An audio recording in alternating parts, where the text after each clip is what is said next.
Welcome to our YouTube channel Savvy Forensic. आज की इस वीडियो में हम बात करेंगे sausage vat murder and dissolve wife case. ये केस 1870 का है। Adolph Luetgert was a famous butcher and tanner from Germany.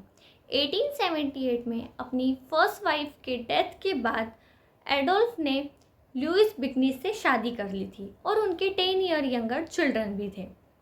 Adolf ने अपनी एनिवर्सरी पर लुइस बिकनीस को गोल्ड रिंग गिफ्ट में दी थी।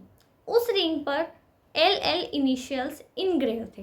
अब 1879 में एडोल्फ ने अपनी एक सॉस कंपनी स्टार्ट की थी। वो कंपनी थोड़े ही टाइम में काफ़ी फेमस हो गई थी and Adolf become a successful man. इसके बाद एडोल्फ ने एक और कंपनी स्टार्ट की थी जिसका नाम था L sausage and packing company.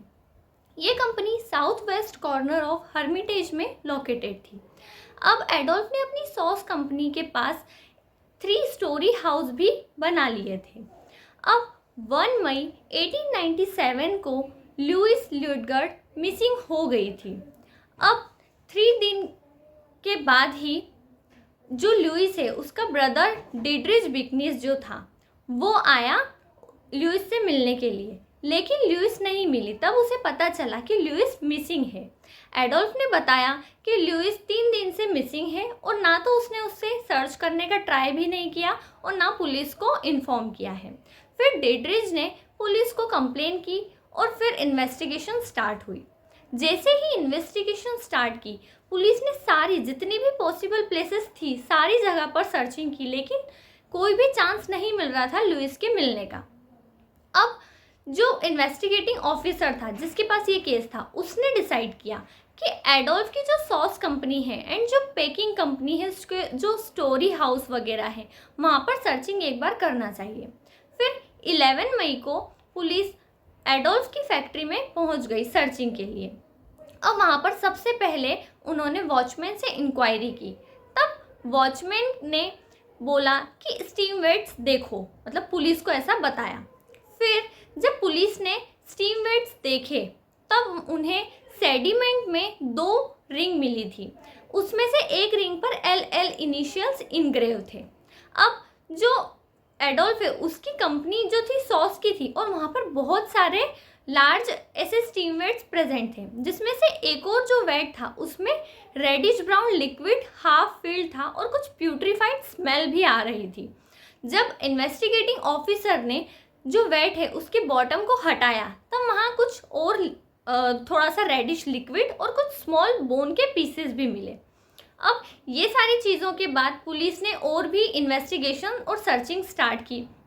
तब वहाँ के जो एक स्मोक हाउस कीपर था उसने बताया कि एडोल्फ ने 11 मार्च को 378 पाउंड पोटाश ऑर्डर किया था और उसे वाटर के साथ स्टीम वेट में डालने के लिए कह दिया था। अब जो भी ये सारी इन्वेस्टिगेशन हो रही थी जिसमें जो भी एविडेंस जैसे जैसे मिलते जा रहे थे सारे जो थे वो एडोल्फ के ही अगेंस्ट जा रहे थे, जिस वजह से 18 मई को एडोल्फ को पुलिस ने अरेस्ट कर लिया था। जब पुलिस ने एडोल्फ को अरेस्ट कर लिया फिर एडोल्फ से जब इंट्रोगेशन स्टार्ट किया तब उसने सबसे पहले ऐसा कहा कि जो भी बोन्स मिली है वो ह्यूमंस की नहीं है, वो एनिमल्स की बोन है। उसके बाद एडोल्फ से पूछा कि उसने इतना पोटाश क्यों ऑर्डर किया था। तब उसने बताया कि जो फैक्ट्री है उसमें क्लीनिंग के लिए सोप की रिक्वायरमेंट होती है, तो सोप मेकिंग के लिए ही वो पोटाश उसने ऑर्डर किया था। और उसने ये भी बताया कि उसने लुइस को नहीं मारा है, she was innocent and she run away.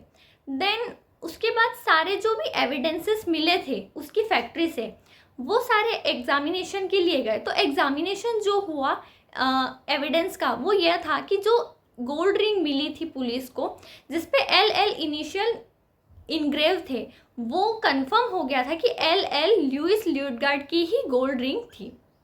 उसके बाद जो एक और एविडेंस ये था कि जब पुलिस ने और सर्चिंग की तब वहाँ पर 100 सोप के बॉक्सेस मिले थे, जिससे ये पता चल गया था कि जो पोटाश है वो सोप मेकिंग के लिए यूज़ नहीं किया। फिर पुलिस ने एक जो भी बोन पीसेस मिले थे उसके लिए एक एंथ्रोपोलॉजिस्ट को हायर किया था, जॉर्ज डॉर्से जिनका नाम था।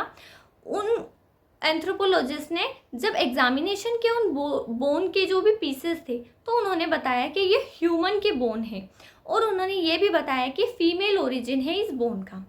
उसके बाद लास्ट जो एविडेंस था वो ये था कि रेडिश ब्राउन लिक्विड, तो वो पुलिस ने एक ह्यूमन कैडेवर पर एक डिमॉन्स्ट्रेशन किया, जिसमें ह्यूमन कैडेवर को पोटाश एलम के साथ स्टीम वेट में सेम डिमॉन्स्ट्रेशन परफॉर्म किया, जिससे उन्हें पता चला कि जो पोटाश है वो पोटाश जो ह्यूमन बॉडी है उसको लिक्विफाई कर सकता है, और जिससे जो ह्यूमन बॉडी के जो भी टिश्यू है वो रेडिश ब्राउन कलर लिक्विड में कन्वर्ट हो जाते हैं। एंड जो बोन के अंदर जो कैल्शियम होता है वो भी लिक्विड में कैल्सीफाई होने लगता है। मींस जो पोटाश है वो ह्यूमन बॉडी को लिक्विड में कन्वर्ट कर रहा है। तो ये डेमोन्स्ट्रेशन से ये भी पता चल गया था कि वहाँ पर जो क्राइम हुआ था, जो एडोल्फ ने अपनी वाइफ लुइस को ही मारा था, वो भी पोटाश के साथ स्टीम वेट में। अब ये सारी चीज़ों के बाद प्रूफ हो गया था कि एडोल्फ जो है उसी ने अपनी वाइफ को मारा है। इस केस का वर्डिक्ट यही था। 18 अक्टूबर 1897 को ये केस जूरी के पास सबमिट हुआ। फिर 66 आवर के बाद total 9 testimony in the favour of conviction and 3 testimony in the favour of acquittal. But trial का कंक्लूजन यही था कि Adolf was guilty of murder for his wife and he punished imprisonment for life. उसके बाद jail में 27 जुलाई 1899 को morning में जब एडोल्फ अपना ब्रेकफास्ट लेकर जैसे ही उसने खाना स्टार्ट किया, तब वो अचानक अनकॉन्शियस हो गया। उसके बाद जैसे ही अनकॉन्शियस हुआ, डॉक्टर ने देखा तो पता चला कि उसे हार्ट डिजीज़ थी, इस वजह से उसकी डेथ हो गई है। तो अगर आपको ये वीडियो पसंद आता है तो प्लीज़ लाइक कीजिए, सब्सक्राइब कीजिए एंड शेयर कीजिए। Thank you.